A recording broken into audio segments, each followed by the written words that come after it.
So you want to do an autobiographical comic, but you don't know where to start. Well, I wouldn't call myself an expert, but I've done lots of comics and most of them happen to be autobiographical. So I'll just share what I know. Actually, I started doing autobiographical comics because I had trouble putting together decent fictional stories. Yeah, so I'll try doing these fictional stories as comics, and then I wouldn't know how to finish them, so I just leave them unfinished. And then I came across comics by Pissin and Troy Chin, both local comic artists in Singapore. Their comics were not very polished when they first started out, but I would feel something when I read them. They were telling their life stories and sometimes very personal, but I could relate to them. And in a way, I actually liked their unpolished look because it gave the story this honest, authentic feel. And it also encouraged me because it's like if they could start doing a comic with their unpolished comic skills, then so could I. I didn't have to wait until I was Marvel standard. And then I realized another good reason to start. I was the best person to tell my own stories because I experienced them. And if I didn't tell them and I'm gone, these stories will never be told and pretty much they'll be lost forever. So this is what I did. I started making these homemade comics, just drawn on simple photocopy paper, and then I got them photocopied. Like one of the first few I did was how I pushed my brother into a drain as an experiment. And then how my literature teacher threw my drawings out of the door because I was drawing in class in Secondary 1. These were very short, but each one contained one thought I wanted to convey. I sold these comics at a comic convention here, and it was a really nice feeling when people would actually buy it and read it and even said that they liked it. I started making more and they started to get published. I told stories about how I got beat up at work, how I went to school with a cockroach in my shoe, how I took a girl's water bottle home by mistake, and in this one, in which I kept failing my driving exams, I got an Eisner nomination in 2013. I did find that doing comics created from my life stories was easier than creating comics from scratch because they already existed in my mind. It is still a challenge to do, but I was actually completing my comics now.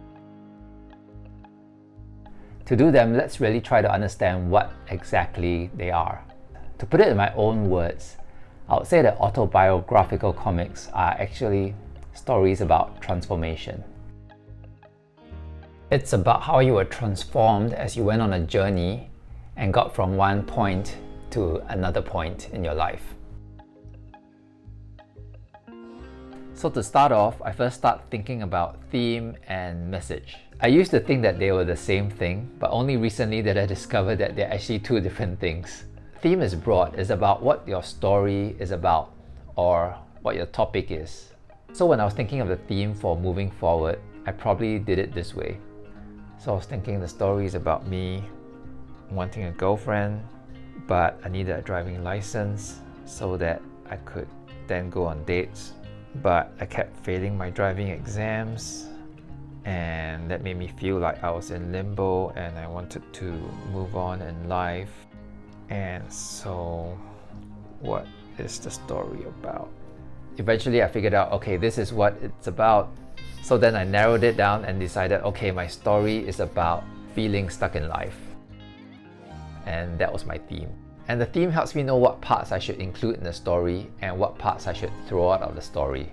So then for the message, it's more specific. It's what I want to say about the theme, which is what I want to say about feeling stuck in life. But somehow I couldn't narrow down the message until later when I was actually doing out the story. So I just left it blank and filled it in later. So if you can't figure out your message at the start, you can figure it out later, but keep thinking about it.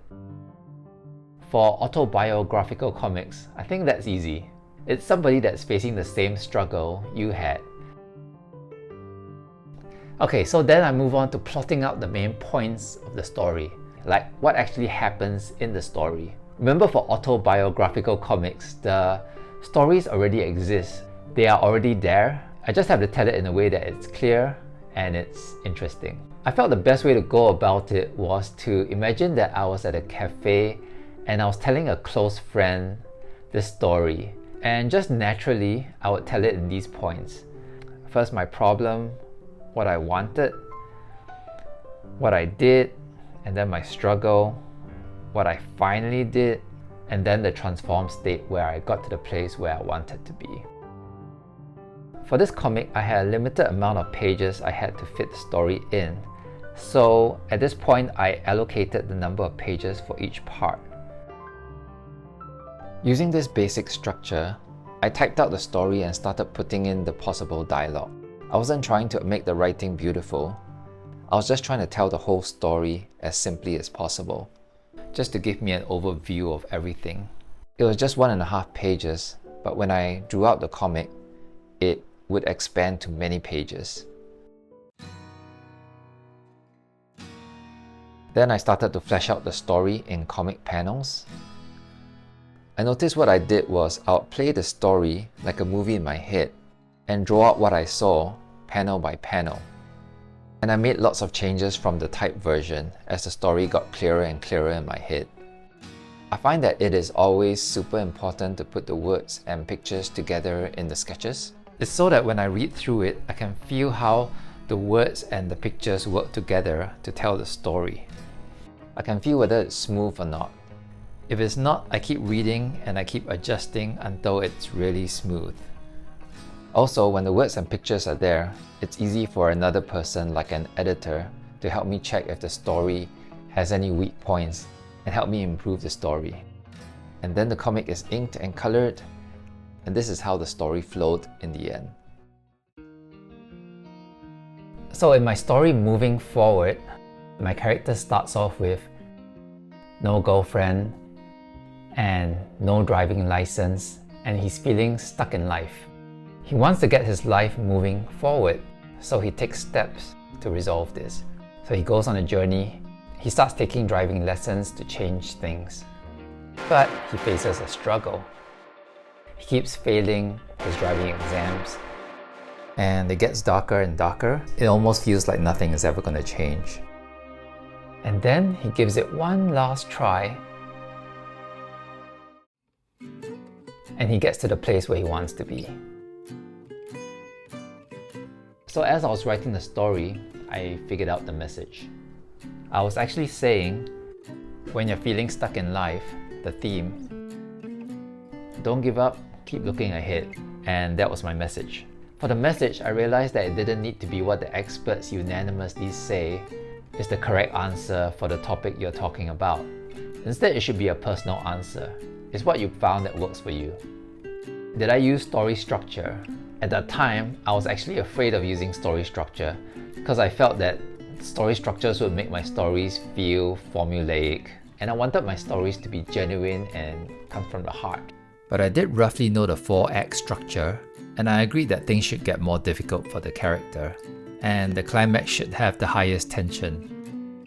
So I used it as a guide to bring out the darkness of the struggle, which was already there, and also emphasize the tension towards the climax. And I felt that it did help me make the story better. As I was writing more stories, I felt that the 4-point structure wasn't as helpful to me as it could be. I found 2 more that I'm currently finding very useful when I write stories, even fictional stories. There is the 11-step story structure by Jules Salbo, and the Save the Cat beat sheet by Blake Snyder. These are screenwriting story structures, but they will work for comics because comics and film are pretty similar. When I use the Save the Cat beat sheet, I write the story beats in these note cards, and I can put them in my pocket or bag and just fill them in as I go along my daily life. It's actually quite fun. So as you can see, writing comics about your life can be a lot of work, but it also can be pretty rewarding. You'll be able to preserve some of your life experiences. And if you tell your story honestly, daring to share your weaknesses with your discoveries, people will relate to it.